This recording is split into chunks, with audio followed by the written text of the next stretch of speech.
Hey, this is Jack, and this video is called Is a Cheater Always a Cheater? So let's get right into this topic. First off the bat, if you have been cheated on or you suspect you're being cheated on, that's a really difficult experience. You have my compassion. I hope I have something in this video that can help you. You may also be watching this and know that you've had experience of cheating, either you're cheating or someone else is cheating, and you've come through it and you have made the relationship work. So if that's the case, I'd love to hear from you. Please leave me a comment. I want to know your experience. So if you were going to start this territory with an assumption, right? And let's caveat that by saying mostly in this line of work, we encourage minimum assumption, maximum curiosity. But if you just wanted to have an assumption, a rule of thumb, and you were going to assume one thing, I would assume that someone who cheats may cheat again rather than cheat never, right? That might just be as a way of proceeding with caution.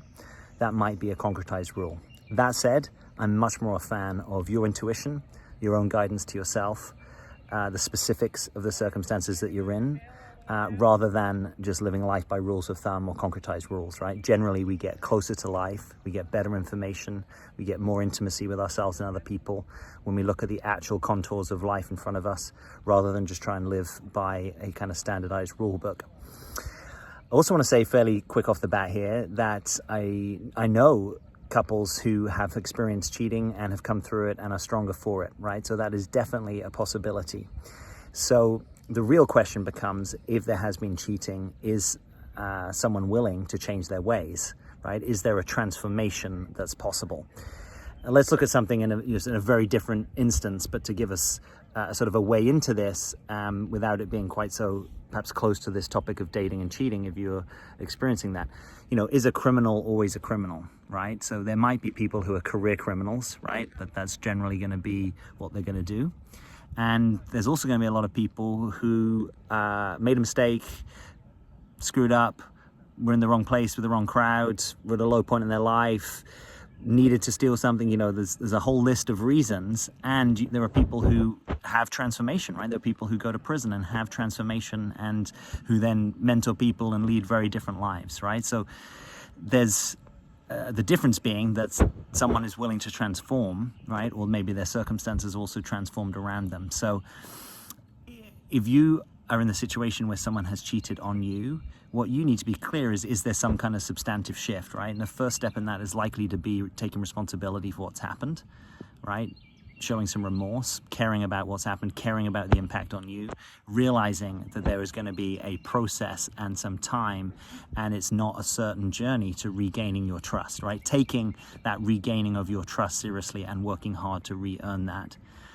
And perhaps being willing to work on this with you through working with someone else, right? That there's going to be a third party, a coach, a therapist, a mediator, someone that can help you examine the difficult feelings about what happened, anything that contributed to what happened, anything you need to know about what happened, anything you need to know about the person with whom it happened, anything you need to know about that person no longer being so close or in their life. All of that stuff, I think, becomes fair game for excavation when you are looking at, putting the relationship back on track, if that's what you want. And you may need a period of time for your own reflection to work out if that's what you want. And I think if someone really wants to regain your trust, they need to offer that to you, right? So if you need to take a step back for a little bit to examine, can your heart still be in this? Can your heart still be open to the other person? Sometimes there's a period where you actually might shift from being in a relationship to not being in a relationship. You might not be in a relationship and then start kind of courting and dating, right? And it's probably going to be more serious because there's history and there's a kind of intention, but all the permission to you to take your time if that's the track you want to go down, right? And you don't have to do that. There's one orientation to this. I said a criminal, right? It might be that they transform. It might be the circumstances around them transform.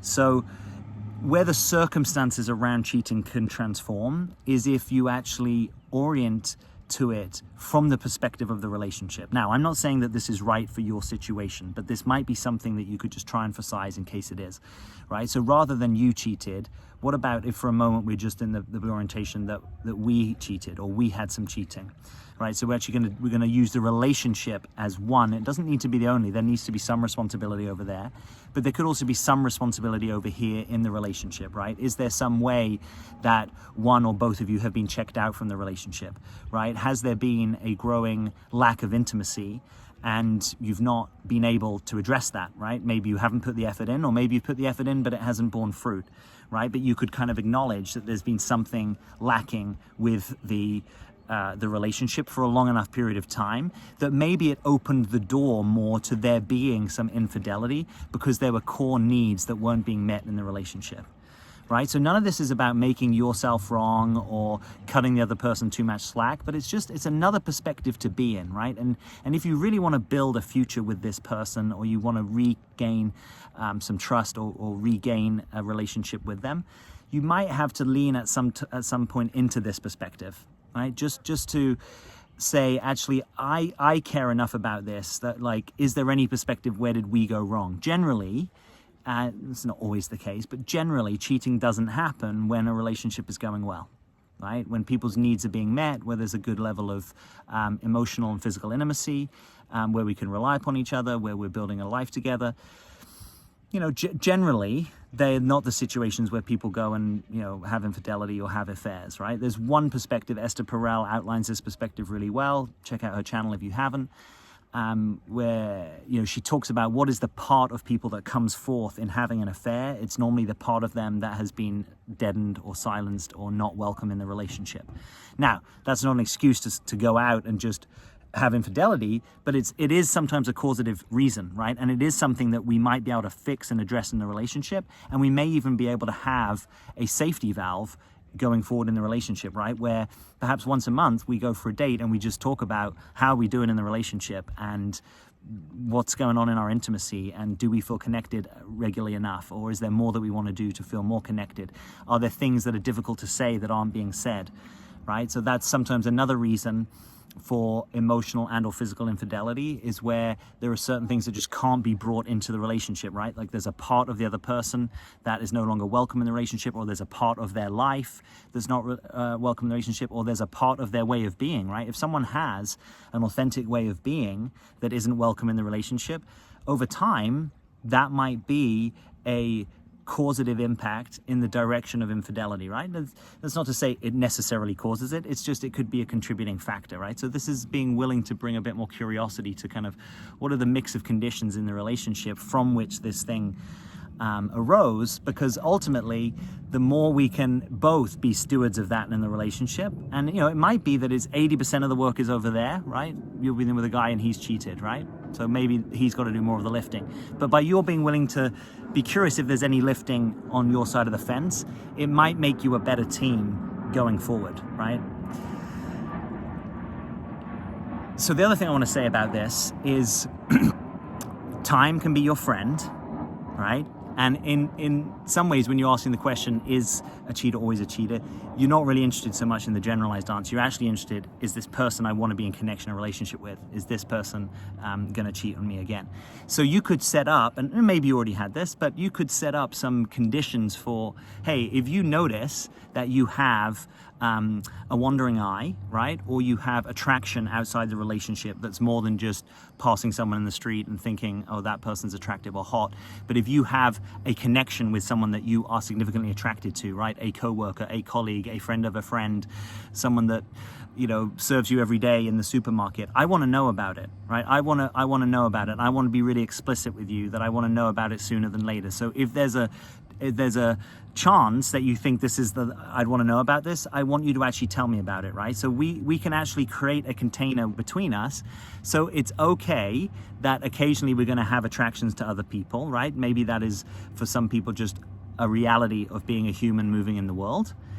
But we're actually going to try and create safety in the relationship by being able to talk about it, right? By bringing it here. So you can actually be trustworthy with me in the context of an attraction that's happening with someone else. And then it could be, well, what are we going to do about it, right? Maybe what we're going to do about it is decide, actually, we're willing for you to shift your job, so you're not going to work so much in the office, you're going to work more from home, and we're going to make that happen, and we're going to set up a home office for that to happen, right? Or maybe it's serious enough that we're willing to take a pay cut because you're actually going to leave that role or leave that job, right? Or what's going to happen is when there's the next work event, is that I, as your partner, I'm going to be there, and I'm going to be there in the context of this other person. You're actually going to introduce me to them, and they're going to see the full force of our relationship together, right? So that there's nothing that's kind of hidden from our relationship, right? What we're going to do is we're going to actually go and talk about this with a coach or therapist and get some third-party support.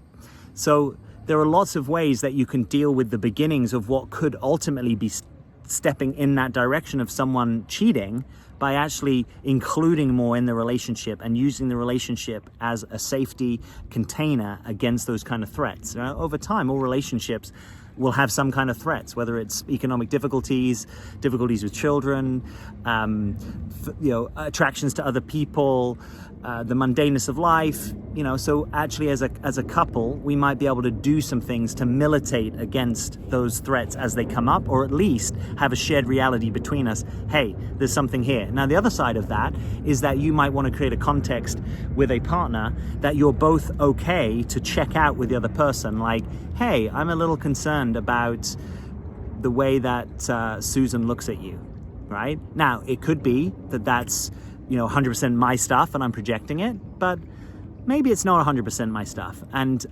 I would love for you to be open to that, and vice versa, right? That we actually get to bring that, and we're going to bring it more in a curious and exploratory way. We're not going to bring it in a condemning way. Now, this is difficult, right? Because for a lot of us, we experience insecurity and jealousy, right? So it can be easy to blame. I've certainly been in that situation myself. It's definitely something to practice how to bring that stuff skillfully. And ultimately, it's important that you can bring that kind of stuff, right? And even if it's 100% one person's jealousy, maybe the relationship can still contain that, right? Maybe it's okay that at times you get jealous. Maybe you can do your best to own your experience. Maybe you can do your best to realize there's an impact of being jealous. But actually, what we're both in a shared reality that we want to be open about threats to our relationship and to have a container within which we can talk about them.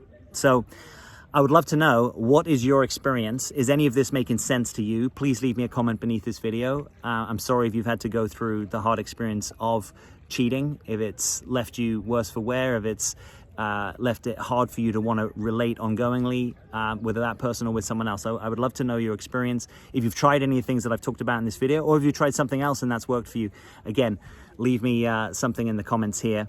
And if you haven't, if you're relating with a guy and you're curious right now whether he's investing in your relationship, click the first link beneath this video. It's the He's Your Guy checklist. It's 9 points. It takes 5 minutes. Super simple. You can just run any guy through and notice, is he investing in the relationship with you? Is he showing up, right? This is kind of like, does he meet the showing up standard? Let me do some of the lifting with you. Just click that link. It goes to your inbox. 9 steps. You can run any guy through it.